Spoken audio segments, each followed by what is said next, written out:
Welcome everyone. My name is Gabby Singh and I work on the product growth team here at Turnitin. And this is the third of 5 sessions in our summer integrity series. And each week we're exploring how educators can weave in academic integrity into the student journey.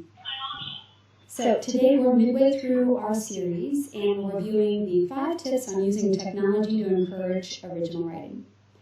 And in the subsequent weeks, we've got a few different great hosts to address some more timely topics around integrity.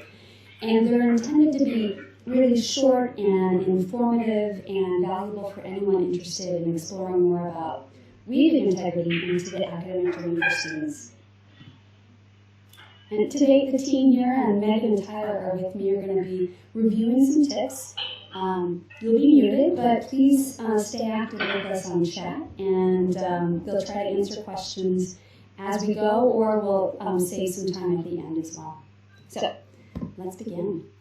The first of our 5 updates today is around a somewhat old Turnitin hack that has been in wide circulation in social media for a while, and it's this idea of using white quotes. So, let's look here and start my video as I talk about this. So in the similarity report, we can see that the score here is listed at 15%. However, perhaps a student used quotes and cited their source. Therefore, instructors like to use that filter, and then if that's the case, we've gotten a more accurate number of 7%. However, the flags here show that there's some hidden text. And what we're revealing is that the student has put in some white font quotes. So if that filter was used, then that quoted material might just slip right under the radar for the instructor. So that's why we have added those additional flags to help show active misconduct, misconduct, so the instructor is alerted when the white font quotes are being used. And our second update is around using white font regular text. So again, a little bit of a similar story here. I can pop into a similarity report and it evaluates the matches. And I can see that about 15% similarity score here. And I can click through the matches and look at them. However, the flags now are showing some hidden text. If you scroll down to the bottom, there's a bunch of hidden text at the bottom of the paper. To the naked eye, this is undetectable. You're wondering why a student would do such a thing. Well, the similarity score is a percentage, and so what the student is doing is manipulating the size of the content so the percentage that's similar is smaller. So just know these tricks, they don't work, and we will be alerting you to them by putting that 0 or that 1 or that 2 up there, so you know to check out that activity if it's showing up for that flag. All right, and our third update is around paraphrasing from obscure journals. Now, Turnitin can already detect when something is paraphrased. So if you were with us last week, we did an experiment using a text spinner, or a free tool that helps students paraphrase plagiarized work. And this is a result of that experiment. So this content here is still matched to the source. Even after we used or paraphrased that content, you can still see it's all in one color, pointing to my source paper here. So what some intrepid entrepreneurial students do is attempt to reuse some old content or something obscure or maybe out of circulation, and they're anticipating that the material might be a little old or on the fringe and won't match the Turnitin database. Now, first, I just want to mention that Turnitin retains historical copies of the internet, going back, I think we're up to 15 years now. And Turnitin also captures and retains journal content, even from more of the obscure journals or unusual journals. And here's a sampling here of some that I just noticed recently that we capture. So if I thought I might borrow some content from the Croatian Journal of Forest Engineering, well, Turnitin would show the similarity in that content. Our fourth update is around images inside of a student submission or their text. Now, we're looking at a similarity report here again. Everything looks usual. There are the matches, and now you can see here, I'm gonna look at the matches that are showing up, and I'm gonna drag my mouse over that content. You notice it just skipped over that paragraph. And the reason for that is this is a known trick that students do, and that same content is dropped at the bottom. You can see it matches at the bottom. Students will take an image of some maybe unsighted text or maybe plagiarized work and embed the image into the flow of the document. So again, the naked eye might not see it, but they're hoping then that if it's an image, the database won't match to it. So this is something that you want to be out on the lookout for. We are working to add this as one of our flags in the future. It's not something that's on our roadmap yet, but we're working to add that capability as well so you can know when that's happening. For now, just if you have any doubt, just drag your mouse down really quickly and see if you have any jumps. And at that moment, then you can investigate to see if you have images embedded in the text. All right, are we ready on 5? Our final update is around the growing problem of contract cheating. Now, contract cheating is an industry term used to describe when a student submits an assignment that was written or authored by someone else. And this has been an issue up until now because when you look at the similarity report with Turnitin, all of this is about matching. This is content that matches something else that exists in the world. But when a student uses fresh content that's unique, that was specifically written for the student, then that's not actually going to be serviced by the Turnitin that you might know of. So, to get an idea of the size of this issue and what this really looks like, I encourage you to just go into Google, type in, "help me write my essay," and instead of getting tips and tricks on revisions and drafting, you're going to see hundreds of companies that are set up to do homework students' assignments for them for a very low cost. And this is all fresh work that students can pay for just by adding in their credit card number. So this is an issue that first landed on our map here in the education sector in about 2015 when a set of schools were found to have graduated students who were customers of contract cheating websites. And so it was kind of a crisis at that time, and those schools reached out to Turnitin and asked us to partner with them to help find a solution to detect and deter contract cheating. I'm going to share this article as well. So 2019, the New York Times published a big story about the size of the problem in the industry. In general, research shows that the range is around 6 to 15%. So that means that 6 to 15% of every assignment turned into a college or university is sourced from some sort of contract cheating behavior. Now, it could be everything from going to the marketplace and putting in your credit card number, or mowing the lawn while your spouse writes your paper for you. Money doesn't have to be exchanged. It's just someone else actually doing the work. And here in this particular research, I'll just point out that this researcher is saying it's about 7%, and that was about 2 years ago.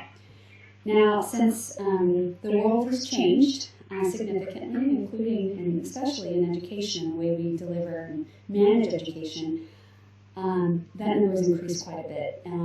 That's what we're hearing from our partner schools over the last year. So today's update around that is just to be aware first that it's happening. Oftentimes, you can get to know a student pretty well in their writing, and then start to get the feel like, I don't know if Megan wrote this, and then that's the first thing, is just be aware that this could be happening, and it does happen quite a bit.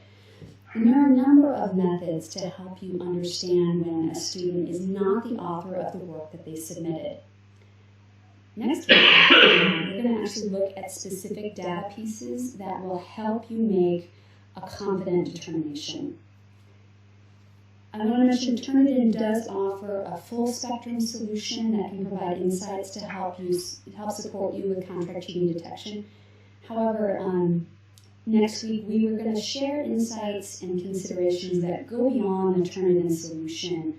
So it's more helpful for anyone that is concerned about this topic and isn't just about our specific solution. And we have a phenomenal speaker coming next week to talk about that. He is brilliant and he understands forensic linguistic analysis in higher education to a very high degree. I love hearing him talk, and so because of that, we're actually making next week's session a little bit longer, so I wanted to make sure you got the full value of his knowledge and understanding of the skills that he has. So, those are the 5 updates for today. I also wanted to mention Turnitin offers some capabilities to help detect student collusion in student code that's turned into computer science courses. It's not something we covered today, but we also have that. And here at Turnitin, all of us are educators, and we want very much to continue our development and innovation to bring tools that can sincerely help support student outcomes and student learning. But concurrent to that, we will continue to evolve to help with detection and help you understand when students are taking shortcuts.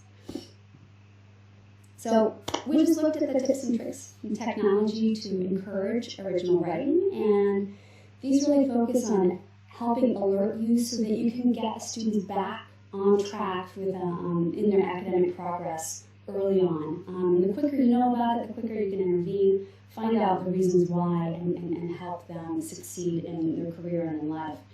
So now we have time for some questions. Megan, are there any that you wanted me to address? Thanks, Gabby. Yeah, so just a reminder, everybody, if you have any questions, feel free to drop them in the chat now. One question we did get was, how can I be proactive in talking about these trends with my students? Oh, that is a great and interesting question. Sometimes faculty are a little hesitant to talk about these things with their students because their worry is they don't actually want to educate students that these tricks and tools are out there, and thereby increasing the chances of them being used. However, many thought leaders across the globe, including our partners, some of our partner schools and the partner schools inside of the ICAI, and that's the International Center for Academic Integrity, do recommend having an open and honest communication with your students about these topics. And specifically, they recommend that you work to shift the topic to that of character and integrity and the value of doing the work. There is an annual event that they help support called the ICAI International Day Against Contract Cheating, in which schools across the world participate. It's in October, where all these schools help encourage students to take this pledge of integrity. My personal favorite was the campaign called Donut Sheet, where they handed out donuts, but what they really did was bring students into a conversation and encourage them to actively reflect on their decisions around how their assignments are completed. We can share links or just do a search for ICAI Integrity or International Day Against Contract Cheating. You'll find more resources and support for that. Any other topics or questions I can help with, Megan? Yeah, can you actually review the white font quotes one more time? Sure. And then additionally, how Turnitin solutions detect contract cheating? Sure. So the white font quotes, basically it is, you can get a little bit further here in my video. There we go. So the solution itself, if a student has added white font quotes into their document, they upload it through your course. You look at the Turnitin similarity report, you will see a 1 or possibly a 2 in this flag. You click on that, it will say hidden text. And then you will look at the body of the paper, find the flag there, and it'll highlight what was white and make it red so you can see the white font quote was placed there. That's the reason they're doing that. Students are counting on the instructor. I was going to see if I can find they're counting on the instructor on setting up a filter that says exclude quoted material from the score. In that way, that content will slide under detection. And it makes sense. A lot of instructors think, if the student's done everything right, if they put the quotes around it, they've cited it, I don't want the similarity score to highlight that. I don't want that factored in, which makes total sense. But the reason we don't have that set up initially by default is because we want you to be able to see behaviors like this if they're happening. So in general, we tend to recommend you don't have that automatically checked in your default settings. And first look at the full score, and then you can check it to kind of refine it to make it something that's meaningful for you. Anything else, Megan? Great. And then, can you just review kind of how our solutions detect contract cheating and that last piece you were talking about? Ooh, that's a big topic. I'm trying to think of a summary way to answer that. We are looking at a number of details around the student writing that could indicate something is happening. And all Turnitin does is share some information that could then help you determine or make a decision around the paper or the integrity of the paper. One thing I'm being very careful to speak about is that Turnitin never ascribes guilt to any student. We're all about just providing insights so that you have that information and then you're able to make decisions quickly and in a very scalable fashion. The same is true with contract cheating. We're helping provide details or insights that then will allow you to understand that. It's a really big topic, so I hope that you take time to come next week, or if you can't make it next week, we'll send out the video link afterwards. And such an excellent speaker coming next week, and he will really talk in depth about how we're able to do that. But more than that, outside of the tool, just in general, some methods that will help you with that. Great, thanks. I think that's all of the questions in the chat. I will drop a blog post from our Turnitin team about identifying contract cheating early in your organization. I'll put that in the chat, and I'll also share that in our follow-up email. Oh, thanks, Megan. Everyone, thanks for joining us today. If these kind of really short meetings work for you, let us know. Also, if you've got specific topics you'd like the team to work on or help deliver for you, please let us know. We really want to be able to offer you value. Next two sessions are going to be great. Megan's going to put a link in the chat if you want to register for those. Otherwise, I hope you guys have a great week and see you next week.